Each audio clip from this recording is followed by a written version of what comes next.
Hello everyone, welcome back to Chem Bakes. I hope everyone has been able to learn more about the chemistry concepts behind what goes into our confectionery, and I'm sure all of you are just itching to take up those oven mitts and see those concepts put in action.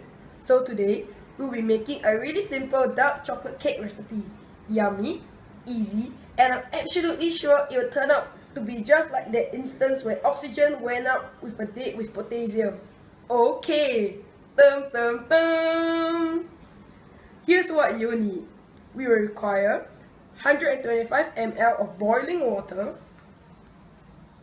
125 ml of whole milk, 125 ml of canola oil, 1 teaspoon of pure vanilla extract,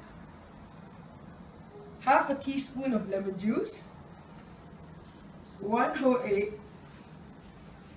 1 teaspoon of fine salt, 200 grams of granulated sugar, 50 grams of cocoa powder, 1.5 teaspoons of baking soda, and last but not least, 185 grams of flour. Whoa there, but here's the thing, there are many different types of flour. Have you ever wondered what exactly is the difference between the different type of flour out there in the market? Essentially, flour in general is powder obtained from grinding cereal grains. The main difference between the different types is based on the different levels of glutenin and gliadin protein, collectively known as gluten. Different types of flour, although they may all look similar in color and texture, actually are slightly different in the composition makeup. That's why we use different flours for different pastries. All-purpose flour is made out of hard wheat flour and contains a protein level of about 11.7%. Hence, because of its high protein level, it forms more gluten, making the product more sturdy and chewy. On the other hand, what is referred to as self-rising flour refers to the kind where salt and baking powder has already been added to the flour, with low protein of 8.5% made of soft wheat flour. Lastly, we have cake flour, which is a low protein flour of about 8%, and like self-rising flour, it is also made of soft wheat flour. Due to its low protein level, less gluten forms. This makes its product usually end up being soft, tender, and light. So, what type of flour do you think we'll be using for our chocolate cake? A. All-purpose flour. B. Self-rising flour. Or C. Cake flour. Yeah, we will be using option C, which is cake flour. Cake flour, as its name probably already suggests, is usually used for cakes, as it is able to provide the light texture that people usually enjoy in cakes.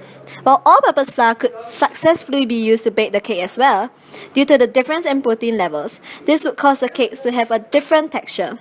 However, if we ever run out of cake flour at home, there's a simple substitute for that we can use. So, for every cup of cake flour required in the recipe, we will have to replace it with 1 cup of all-purpose flour minus 2 tablespoons of all-purpose flour and an addition of 2 tablespoons of cornstarch. Now, preheat your oven to 150 degrees Celsius. Set it to preheat for about 10 minutes.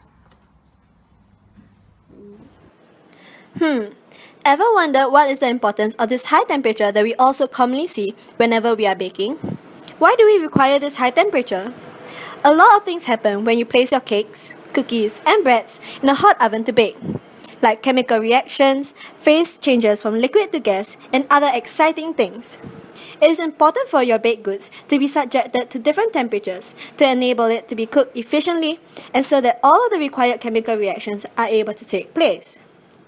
At room temperature, single-acting baking soda and baking powder begin to react, releasing carbon dioxide gas.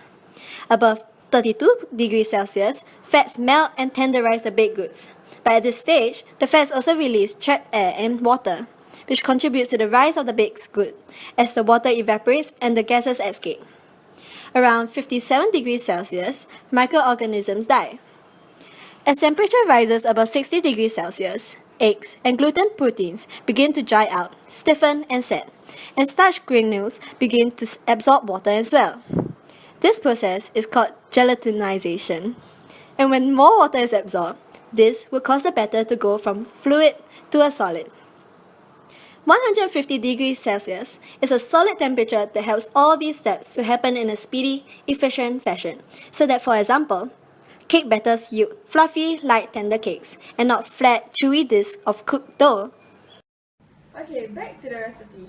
Now, lightly grease the cake tin and set it aside.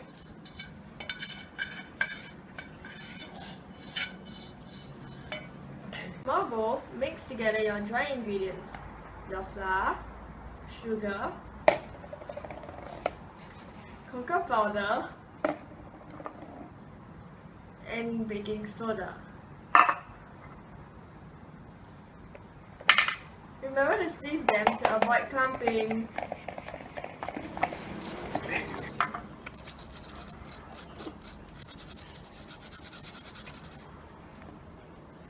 Then, grab yourself another bowl and mix together the egg,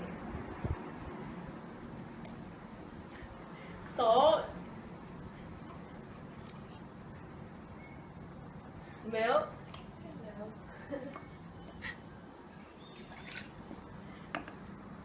lemon juice, oil, and vanilla extract with a whisk. Then add boiling water and stir to incorporate the ingredients more easily.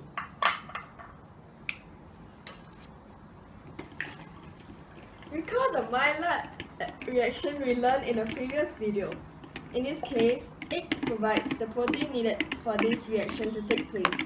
The salt plays a few roles. It adds flavors to the cake, strengthens the gluten structure, and makes the dough more elastic. Now, mix the wet and dry bowls of ingredients together into an electric mixing bowl with a pedal attachment, or you could also do it manually.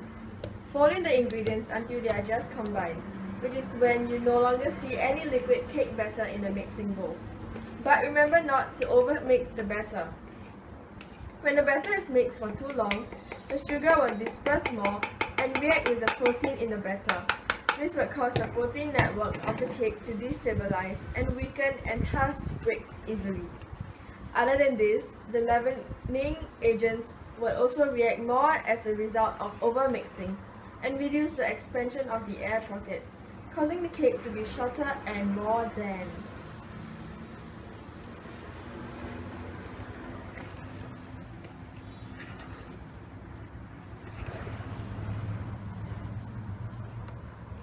When you're finally done with the mixing, we will then pour the batter into the prepared pan from before and put the cake into the oven to bake for 50 to 60 minutes.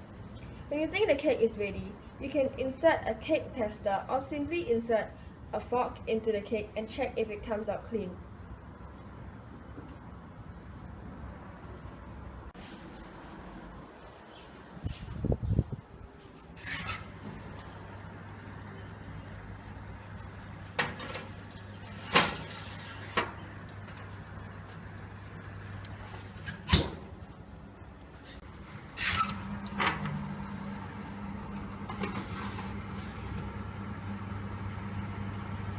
If it comes out clean, then congratulations! Your cake is finally finished. All that's left is to remove the cake from the oven and cool it on a wire rack before frosting. That's if you choose to. And you're done! Enjoy! And subscribe for more food both for your stomach and brain. Hope you enjoyed this video. If you liked it, give us a thumbs up. And make sure to leave a comment about how your recipe turned out in the comment section below.